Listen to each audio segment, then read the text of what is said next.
Le 3 secrets pour abandonner le péché. Le 3 secrets pour abandonner le péché.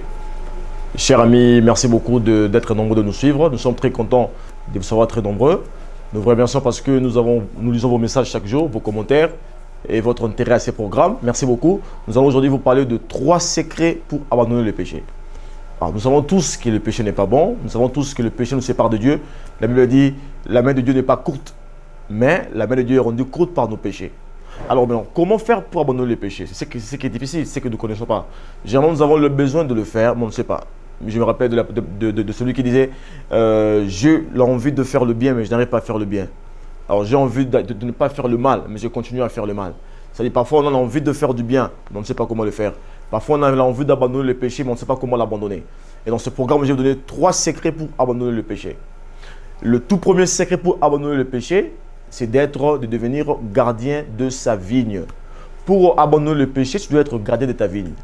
Ta vigne, c'est quoi? Ta vigne, c'est ta tête. Toi, tu es le gardien. Le péché commence par la tête. C'est-à-dire, pour commettre le péché, il faut réfléchir le péché. Il faut penser au péché. Celui qui pense au péché commet le péché. Celui qui pense à la justice va agir justement. Et donc, pour commettre le péché, il vous suffit de penser au péché. Alors, la première des choses pour éviter le péché, c'est de devenir gardien de sa vigne. C'est-à-dire être gardien de sa tête. Comment vous allez être gardien de votre vigne ou votre tête? L'homme devient gardien de sa vigne à travers 4 choses. Premièrement, l'homme devient gardien de sa vigne lorsqu'il contrôle ce qu'il lit, lorsqu'il contrôle ce qu'il écoute, lorsqu'il contrôle ce qu'il dit et lorsqu'il contrôle ce qu'il regarde. Donc, lorsque vous contrôlez ces 4 choses-là, vous allez devenir le bon gardien de votre vigne.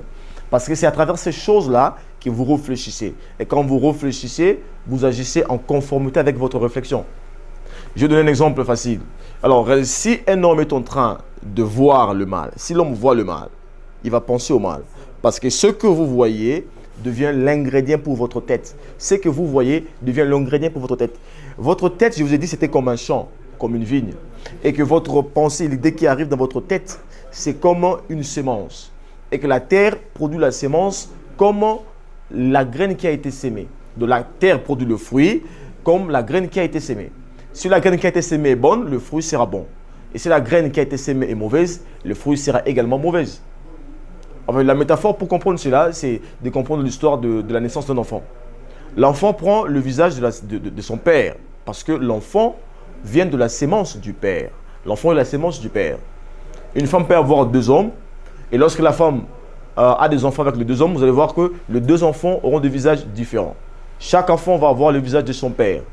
Celui qui est brun par exemple, si le père est brun, l'enfant aura un visage brun. Et si le père est noir, l'enfant aura un visage noir. Le visage de l'enfant dépend de la sémence qui a été faite. De la même chose, votre tête c'est comme un champ, c'est comme une vigne. La sémence qui arrive a produit de fruits. Et donc, si vous voulez éviter le péché, vous voulez abandonner le péché, vous devez commencer par contrôler ces 4 choses. Je le répète, ce que tu regardes. Celui qui regarde le mal va penser au mal. Et lorsqu'il pense au mal, il va faire le mal. De 2, ce que tu écoutes. Vous savez, la foi vient de ce que l'on entend. Ce que l'homme écoute plusieurs fois, l'homme va commencer à croire. Et lorsque l'homme croit une chose, il va agir selon ce qu'il croit. La 3e chose, c'est ce que vous êtes en train de dire. Parce que tu es toujours le premier à écouter ce que tu dis. Tu es toujours le premier à écouter ce que tu dis. Quand tu prononces une phrase, tu es le premier à l'écouter. Et donc, si tu veux contrôler ce que tu penses, si tu veux contrôler ta pensée, tu dois contrôler ce que tu dis. Parce que ce que tu dis constitue l'ingrédient pour ta tête et qui va ensuite produire un produit fini. C'est-à-dire qu'il va produire le fruit conformément à ce qui a été sémé. Et finalement, vous allez contrôler ce que tu lis. Ce que tu lis est tellement important parce que l'homme, lorsqu'il lit, il réfléchit, il pense. Vous allez penser à ce que vous lisez. Et quand vous pensez à ce que vous lisez, vous avez tendance à agir comme ce que vous avez pensé. Et donc, pour contrôler, pour abandonner le péché, nous devons tous commencer par contrôler, devenir gardien de notre vigne. C'est-à-dire, nous pouvons devenir gardien de notre tête. Nous pouvons commencer à contrôler ce que nous entendons, ce que nous regardons, ce que nous disons, ce que nous lisons. Les hommes sages sont ceux qui maîtrisent ces choses. Les insensés, ceux qui ne comprennent pas la vie, ce sont des personnes qui écoutent n'importe quoi. Ce sont des personnes qui disent n'importe quoi. Ce sont des personnes qui regardent n'importe quoi et ceux qui lisent n'importe quoi. Faites très attention. Tu dois sortir du commun de mortels. Tu ne dois pas lire ce que tout le monde lit. Lis seulement ce qui honore, ce qui glorifie, ce qui te fait grandir. Tu ne dois pas écouter n'importe quoi. Écoute seulement ce qui t'honore, ce qui te fait avancer, c'est qu'il te fait croire. Ne regarde pas n'importe quoi, ne lis pas n'importe quoi. Veillez sur votre vie. Ceux qui ne veillent pas seront victimes des circonstances inattendues. Ceux qui ne veillent pas seront victimes des circonstances qui ne peuvent pas expliquer. Mais ceux qui veillent contrôlent ce qu'ils vont produire comme fruit. Parce que le fruit sera semblable, le fruit sera conforme à la sémence qui a été faite. Donc, le tout premier secret pour abandonner le péché, c'est de devenir maître ou de devenir gardien de sa tête. Contrôler sa tête, qui est sa vigne, qui n'importe quoi n'y entre pas. Le deuxième secret pour abandonner le péché, c'est d'arroser sa vigne chaque fois. Vous devez arroser votre vigne chaque fois. La vigne, c'est quoi? La vigne, c'est toujours la tête. Alors, comment on arrose la terre? Arroser son champ, c'est d'y jeter de l'eau pour que la terre puisse produire facilement de fruits, pour que la terre puisse facilement croître, pour que les fruits puissent facilement croître. Donc, vous arrosez votre champ avec de l'eau. Arroser, c'est y mettre quelque chose pour l'aider à bien grandir. Et votre tête est une vigne qui a besoin d'être aussi arrosée. Et comment est-ce que vous arrosez votre esprit? Vous arrosez votre tête à partir des bonnes paroles. C'est-à-dire que non seulement j'évite d'écouter n'importe quoi, non seulement que j'évite de lire n'importe quoi, non seulement que j'évite de regarder n'importe quoi, non seulement que j'évite de dire n'importe quoi, mais je vais aussi intentionnellement faire entrer des bonnes choses. C'est-à-dire je vais me donner l'objectif de lire des bonnes choses. Je me donne l'objectif de regarder des bonnes choses. Je me donne l'objectif d'entendre les bonnes choses. Je me donne l'objectif de dire les bonnes choses. Alors, quand je le fais, je suis en train d'arroser ma vigne. Et lorsque j'arrose ma vigne, les produits seront différents. Je vous dis que les hommes vont vivre comme la sémence qui est faite dans leur cœur. Les hommes vont vivre comme la sémence qui est faite dans leur cœur. C'est lui qui écoute les histoires malsaines. C'est lui qui regarde les histoires malsaines. C'est lui qui dit des histoires malsaines. Et celui qui lit les histoires malsaines va agir de manière malsaine. La vie est aussi simple que ça. Et contrairement, celui qui écoute de bonnes choses, celui qui regarde de bonnes choses, celui qui lit de bonnes choses, celui qui déclare ou qui dit de bonnes choses, va vivre ou va produire une vie qui sera aussi meilleure. Donc l'homme, je le disais, il est comme le pensée de son cœur. Faites très attention parce que si vous voulez commencer à éviter le péché, vous devez non seulement refuser d'entendre de mauvaises choses, non seulement refuser de faire entrer dans votre vigne des mauvaises choses, mais vous devez aussi faire entrer intentionnellement dans votre vigne des bonnes choses. C'est-à-dire que vous devez l'arroser à chaque instant. Lorsque vous arrosez votre vigne va avoir de la chance de bien grandir. Et regardez, le problème est que si tu n'arroses pas ta vigne sera attaquée. Je reprends la phrase. Si tu n'arroses pas ta vigne, elle sera attaquée. Si tu n'arroses pas ta tête, elle sera attaquée. Et donc, les bonnes choses sont toujours difficiles à avoir. Les mauvaises choses sont toujours faciles à avoir. Vous n'avez pas besoin de faire des efforts pour que la maison soit sale. Il vous suffit simplement de ne pas balayer la maison, elle sera sale. Et donc, lorsque les gens entrent dans la maison, ils pétinent la maison est sale. Si vous ne balayez pas, 2, 3, 4 personnes entrent dans la maison et elle sera sale. Et pourquoi? Parce que vous n'avez pas besoin de faire des efforts pour qu'elle soit sale. Mais je vous dis que pour que votre maison soit propre, vous devez la balayer à tout moment. Vous devez la soigner à tout moment. La même chose est vraie pour votre tête. Les bonnes choses sont faciles à entrer, faciles à pénétrer dans la tête. Mais les mauvaises choses, je veux le dire, sont faciles à entrer dans la tête. Mais les bonnes choses méritent le travail. Les bonnes choses méritent la vigilance. Ça mérite le sérieux. Vous devez toujours être en train de mettre de bonnes choses, de veiller, de soigner, d'arroser à chaque instant, à chaque instant, à chaque instant. Alors quand je vis, je fais quoi? À chaque fois que je vis, à chaque fois que je marche, à chaque fois que je mange, intentionnellement, je dis des bonnes choses. Intentionnellement, j'écoute des bonnes choses. Intentionnellement, je lis les bonnes choses. Intentionnellement, je vois les bonnes choses. Et quand je le fais avec persistance, avec persévérance, ça devient ma nature. La sémence qui est à l'intérieur de ma tête, de ma vigne, va commencer à grandir. Elle va grandir, elle va grandir. Et je vais produire une vie de justice, une vie de droiture, une vie de sérieux, une vie d'honnêteté. Notre vie dépend de ce qui se passe dans notre tête. Parce que notre tête est notre champ. Et le champ va produire de fruits. Et puis finalement, le troisième point, le troisième secret pour abandonner les péchés, vous devez maintenant combattre les mauvaises choses qui arrivent dans votre vigne, dans votre tête. La vie, c'est ça. La vie, c'est un combat. Vous devez maintenant combattre les mauvaises choses. Parce que regardez, peu importe les efforts que vous allez faire dans votre vie, peu importe la démarche que vous allez faire dans votre vie, pour que vous soyez propre, pour que vous soyez sain, vous devez savoir que les mauvaises pensées vont toujours venir dans votre tête. Vous n'allez pas vous débarrasser de ça. Même Jésus a connu des mauvaises pensées dans sa tête. Vous vous rappelez, l'autre fois, il a dit, Père, si tu le veux, que cette coupe s'éloigne de moi. Cette pensée n'était pas de Dieu. Elle ne venait pas de Dieu. Elle venait du diable. Parce que parfois, les bonnes choses, les bonnes personnes parfois, méritent des mauvaises pensées. Parfois, les bonnes personnes ont des mauvaises idées. Mais le problème, c'est quoi? C'est que lorsque vous reconnaissez une mauvaise idée, lorsque vous découvrez une mauvaise idée, vous devez l'écarter immédiatement. Alors, le Christ l'avait écarté immédiatement lorsqu'il a dit « Non, ce n'est pas ce que je veux, mais c'est ce que toi tu veux. » Alors, il a compris et il y a une mauvaise pensée qui est venue à sa tête, dans son esprit. Mais le Christ n'a pas laissé la mauvaise pensée grandir. Il a tué le monstre lorsqu'il était encore petit. On tue le monstre lorsqu'il est encore petit. On ne laisse pas la chance de grandir. Lorsque le monstre grandit, il devient puissant, il va vous battre. Lorsqu'il est encore petit, tu peux le battre. C'est ça la mauvaise pensée. Lorsqu'elle est encore petite, il faut la tuer rapidement. Quand je reconnais une mauvaise pensée, une mauvaise idée qui m'arrive, je fais quoi? Je le carte. Comment je le carte? Je le carte en intentionnellement intégrant la bonne pensée dans mon esprit, dans ma tête. J'intègre la bonne pensée pour éliminer la mauvaise. La bonne manière de combattre le noir, c'est d'y apporter la lumière. Lorsqu'on apporte la lumière, on combat le mal.